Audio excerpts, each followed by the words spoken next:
If somebody has a mental health diagnosis, does that immediately disqualify them from success? Absolutely not. That absolutely does not disqualify them from being able to start their own business and go after the things that they want to go and achieve. I think it takes just 1 second of bravery.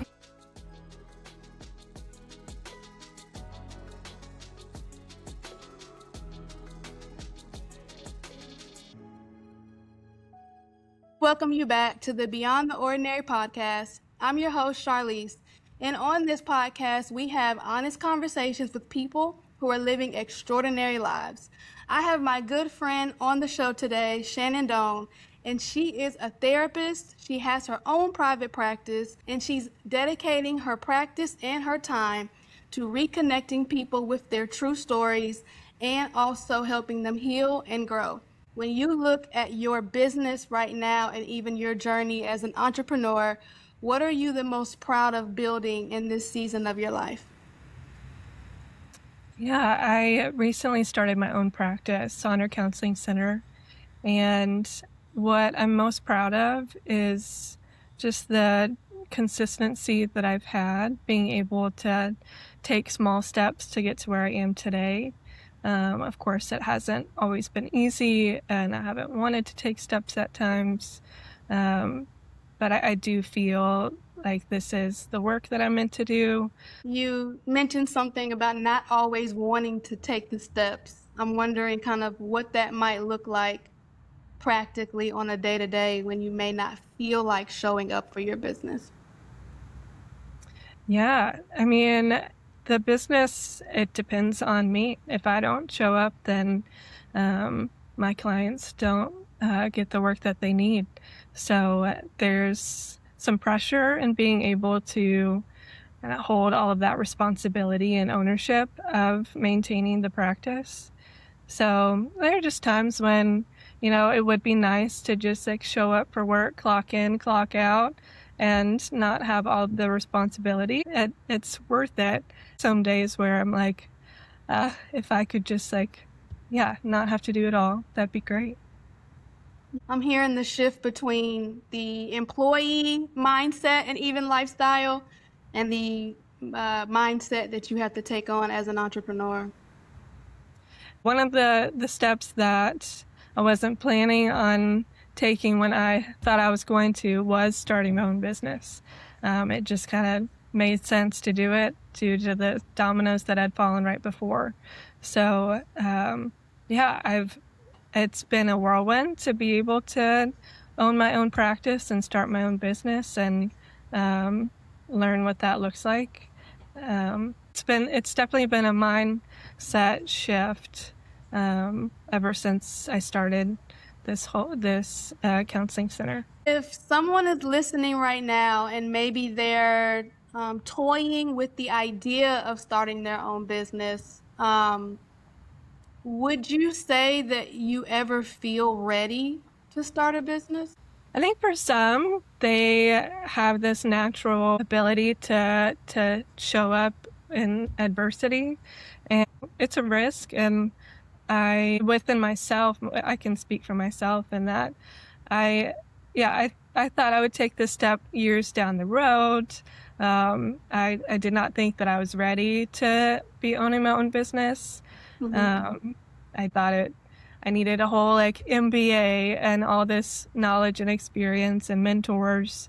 And I've gotten some of that over time now. Whenever I did make the decisions to start my own business, I would say at the time, there was a part of me that believed that I wasn't ready for it, for sure. Mm-hmm. So it sounds like you recognize that there's a part of you that wasn't ready. How has pushing past the thought or belief that you're not ready, how has it benefited you today? Yeah, I can feel with each day that passes, with each decision that I've made, with each,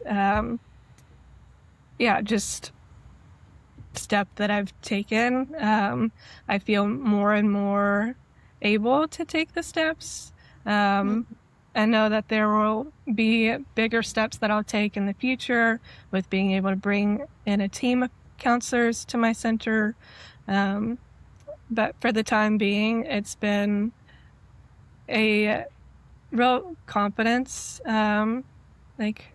growth, and me recognizing that, yeah, I may not know all of the things when I take the step, and I'll figure it out. I reach out to people. I've got a support system, and that's felt really important in this season, and it's really helped. If I don't know how to do it today, I'll figure out how to do it tomorrow. You are living out the definition of like one day at a time. Yeah, Like, for sure. really taking the time to say, if I don't know today, I'll figure it out tomorrow. And it makes me wonder if maybe the answer of today is really knowing what question to ask or knowing what problem you have to solve, tomorrow, even before you have the immediate answer. Yeah. Yeah, there's a big concept in the mental health world from AA that you take one day at a time, because that's all we can really take on.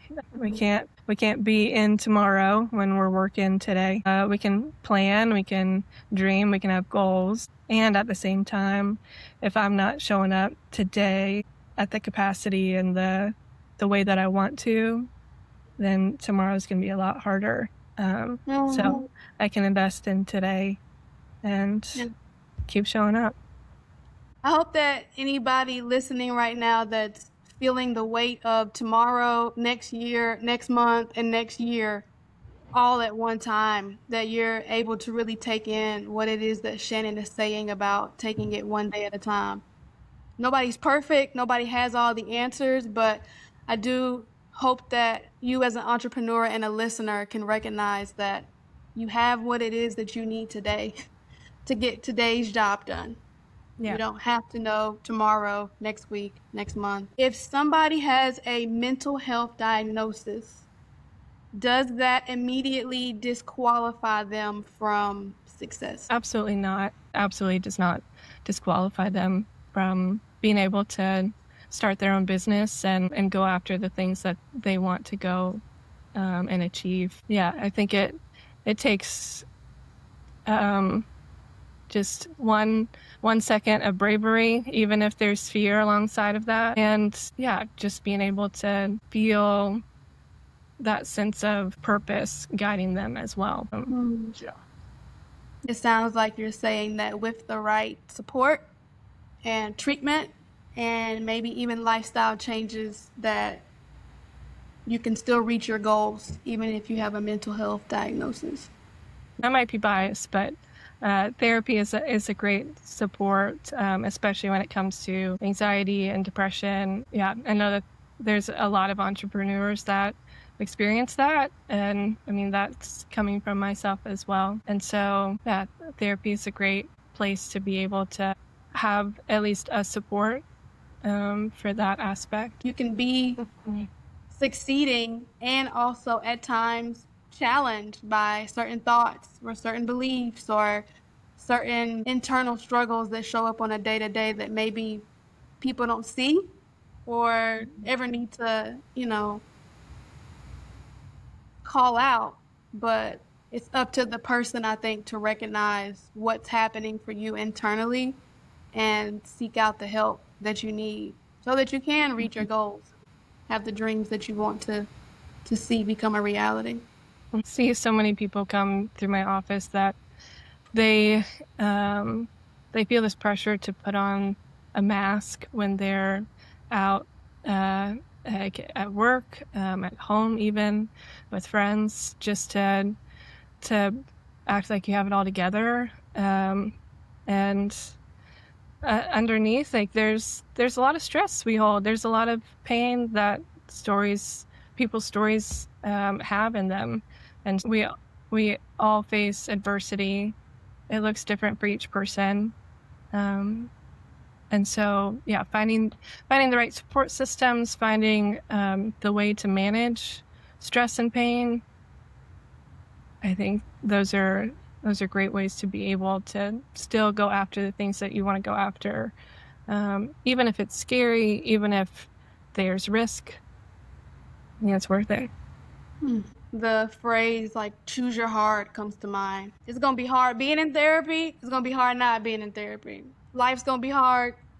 Being an entrepreneur, it's going to be hard if you're not. But ultimately, you get to decide like what's worth it and what's not. And did you ever, either from like a workplace environment or maybe even like an outside voice, did anybody ever maybe indirectly or outright come out and tell you not to start a business or to step out on your own?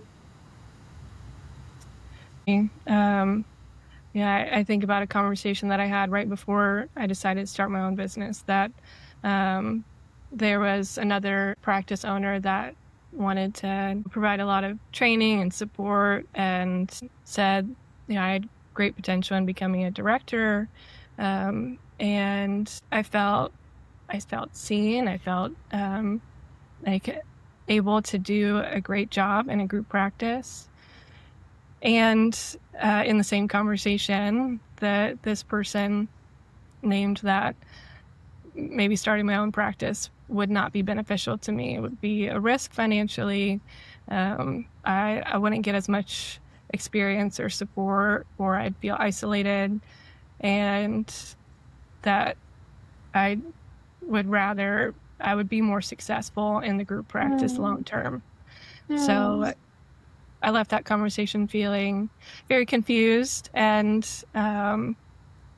feeling unsure about which direction to go. Just because from this person's eyes, starting my own business was not the right decision. So. If somebody is right now in that place where they shared a dream or goal with another person and maybe had a similar experience, what would you say to them?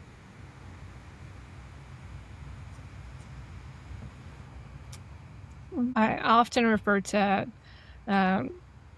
my clients' guts a lot whenever we're in sessions. There's intuition, your gut feeling, Holy Spirit, however you want to word it, that there's just this like feeling that either like something feels off or something feels like interesting and exciting. I think that's worth leaning into. I would encourage this person, if they were in a similar situation, to really like lean into that. And then I went and sought multiple different perspectives after that, and felt really supported by others, and that after those kind of conversations, that my gut felt so different, and I felt so much less confused and so much less unsure. Of course, there was fear in making this decision to go out on my own. And there was another huge part that was saying, like, let's do it. And so, it's making this decision is scary. That's going to be part of it. And if you, within yourself, there's a huge part of you that knows, like, let's do it, then go for it. So it makes me think of even when people get a health diagnosis and they're like, I need a second opinion, third one, maybe I need a fourth one, maybe I need a fifth one. And I think ultimately the continued pursuit of support and also the conversations that are going to be empowering and not disempowering is what helps to bring, I think, that sense of relief. You don't quit and you don't get frustrated when roadblocks come your way. So to wrap that up, basically, keep going. Don't listen to the other voices in your life that may be disempowering or wanting you to quit or to stop, especially if you know that you have a dream, a goal, a vision for what your life can look like, and you want to see that through. Yeah, the multiple perspectives, including your own, to be able to feel that out. And the ones that are empowering, yeah, they're going to be your support system through it. And the other perspectives, they have their reasonings for why they're saying what they're saying. Maybe it's coming from their own experiences or the advice that they've gotten.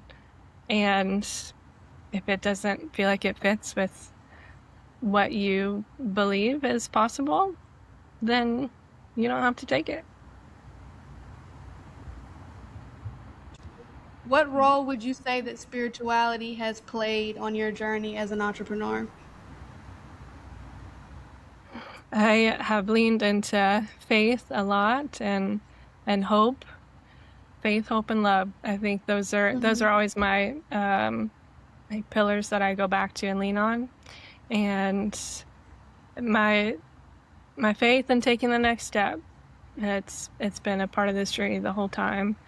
Hope that I'll make the next step, and that this purpose that I feel very confidently in, that I'll keep going, and that I'll continue to work with clients that need support. And so, yeah, I really feel like my spirituality and my relationship with God has been a safe place to lean in when I felt insecure or when I felt unsure.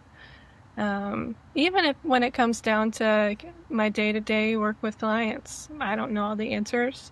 And people aren't always looking for answers. So I think just being able to trust that even just me is an asset to the work that I do. I love that so much. The recognition that, again, going back to, you don't have to have all the answers. You're not ever going to.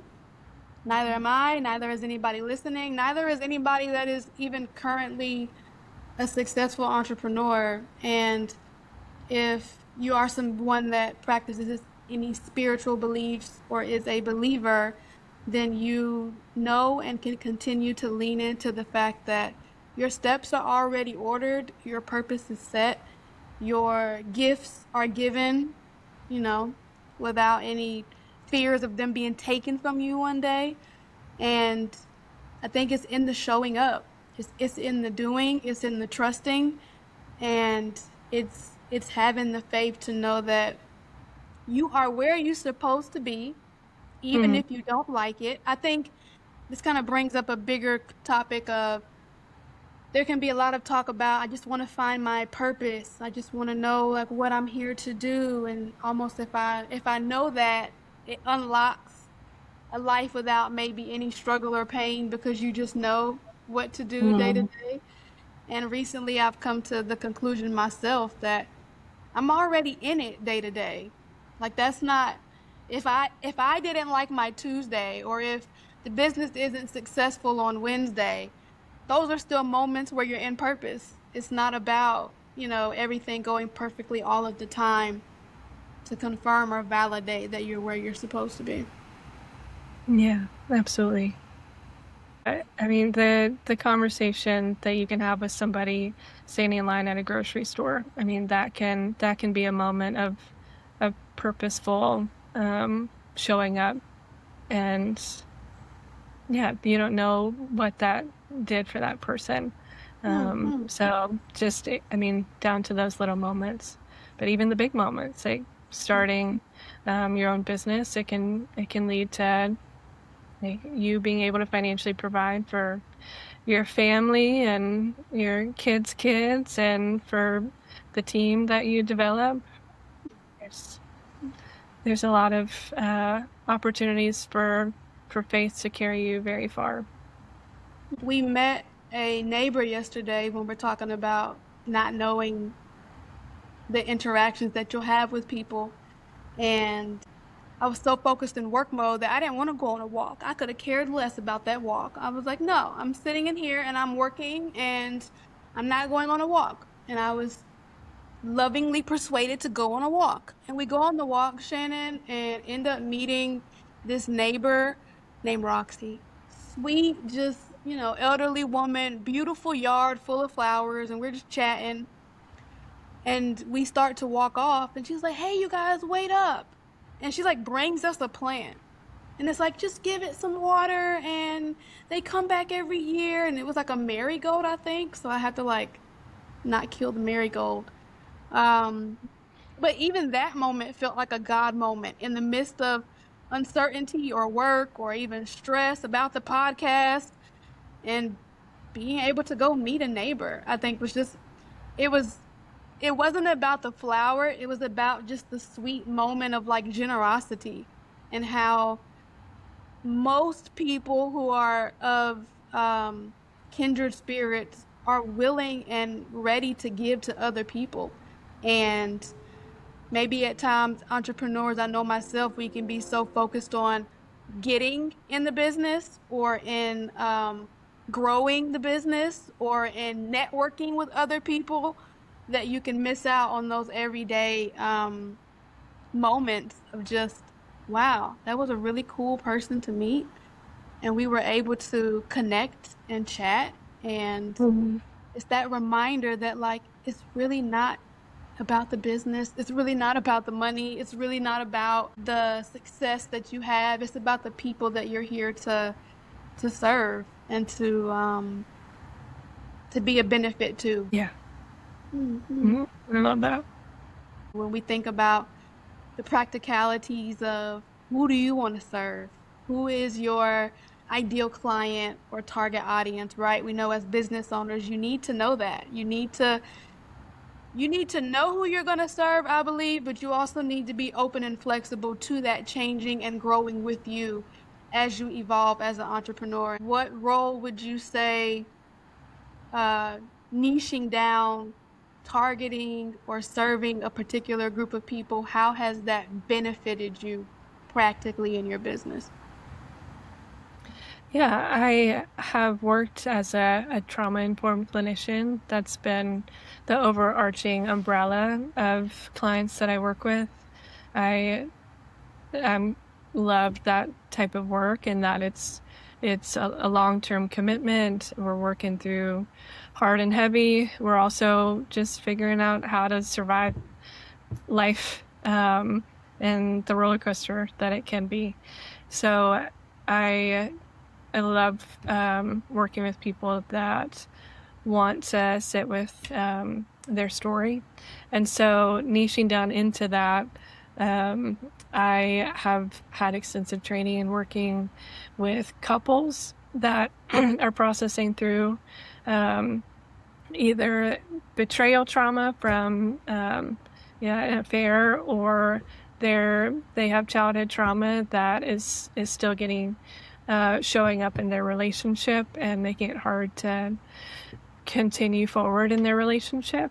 Um, so I work with couples, and then I also have a lot of first responders um, that I've been able to say that that's one of my niches as well. And yeah, I mean, they experience trauma on a day-to-day almost. And so, um, yeah, it's those two populations have been ones that I've really enjoyed working with and have pursued to make sure that I'm supporting that population. Can you imagine what your day to day would be like if you weren't working with clients that you enjoyed? Talk to me about, what are some of the indicators that a entrepreneur may be experiencing, simply because they're just not serving or working with the people that they actually want to. How would they know internally? Yeah, that tension, that gut can speak very loudly. And so I've had seasons where my caseload has either been like uh, really heavy, or there's been clients that have just been out of my scope, that I feel maybe need to be referred to other clinicians. And So before making those decisions, I feel tense going into work. I don't feel excited. I feel exhausted coming home. And just I notice my paperwork gets further and further behind. It's all the burnout signs. And so, it makes it really hard to feel even like motivated to show up, let alone like excited to do work with whatever clients that you're working with. So I mean that's a huge aspect of being able to make the business sustainable, is that I think you have to like who and what you work with to be able to keep going. You have to like who you're working with and what you're doing in order to keep going. I don't know that I knew that, or that maybe even other people know that that is a part of consistency, sustainability, and ultimately success, word of mouth, enjoyment in running and owning a business, is liking who you work with and what you do. Mm-hmm. Absolutely. Yeah. And it's a journey, right? Like it takes time to figure out, is this in alignment or is it not? And I know for myself, there was grief associated with maybe clients in the business where I might have enjoyed working with them as a person, but when it came to maybe going to another level of transformation or even just delivering a service, you mentioned it, Shannon, like you go home and you're tired. Your work starts to suffer. You start to feel drained in the process, and you may start thinking like, I don't know if I can do this, or I don't really want to go into my business today. And so just giving you guys some food for thought in terms of service, in terms of being in alignment. And like Shannon said, you're going to notice if you are out of alignment because other areas and aspects of your life will begin to suffer. Not only your mental health, but your productivity, your emotional well-being, and enjoyment. And I don't know about you, but I believe that entrepreneurship can be fun. I'm going to make it fun. And part of doing that is setting myself up correctly. For sure. Yeah. Alrighty, Shannon. So we've talked about the journey that you've had in your practice, finding who you wanted to work with, overcoming some of the naysayers. The young folks might call them haters, or maybe that's not even what the young folks say, and I can't even believe I'm saying young folks. But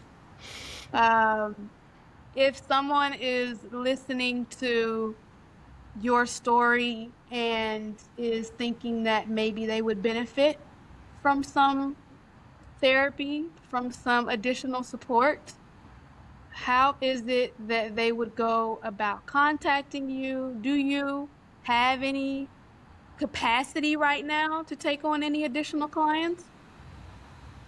Yeah, I keep my caseload mostly full so that whenever clients do reach out, that I have some availability and things can be shifted around. So I have a website called sondercounselingcenter.com. And if you're in the state of Georgia, I can work with you either in person. I'm located right outside Atlanta, or through telehealth. Both are always an option. So, yeah. I want you to hear something important. Her caseload stays full, you guys, and I'm not just hyping Shannon up. Literally, she opened her business to a full-time client load. And if you haven't been to therapy before, client load for therapists just means the amount of clients that you see, whatever your max capacity is. Once you hit that number of clients, there is no room to take on anybody else and still do good work as a therapist. And so Shannon really is good at her job. She continues to immerse herself in therapy work, and think through ways to help other clients, and just is relatable and really one of my best friends. And if we weren't friends, she'd be my therapist. And so I encourage you, if you are recognizing some of that burnout, if you have identified that there is any trauma in your background or in your life that is showing up, making it harder for you to run your business, feel successful in your relationships, or you even just need somebody to talk to, Shannon is somebody to get in touch with. And if you show up and do the work, you are definitely going to get the benefits from being in her care as a therapist and as you being a client. I know you weren't expecting that, Shannon, but why not? Hello, you I are. appreciate that. I appreciate that.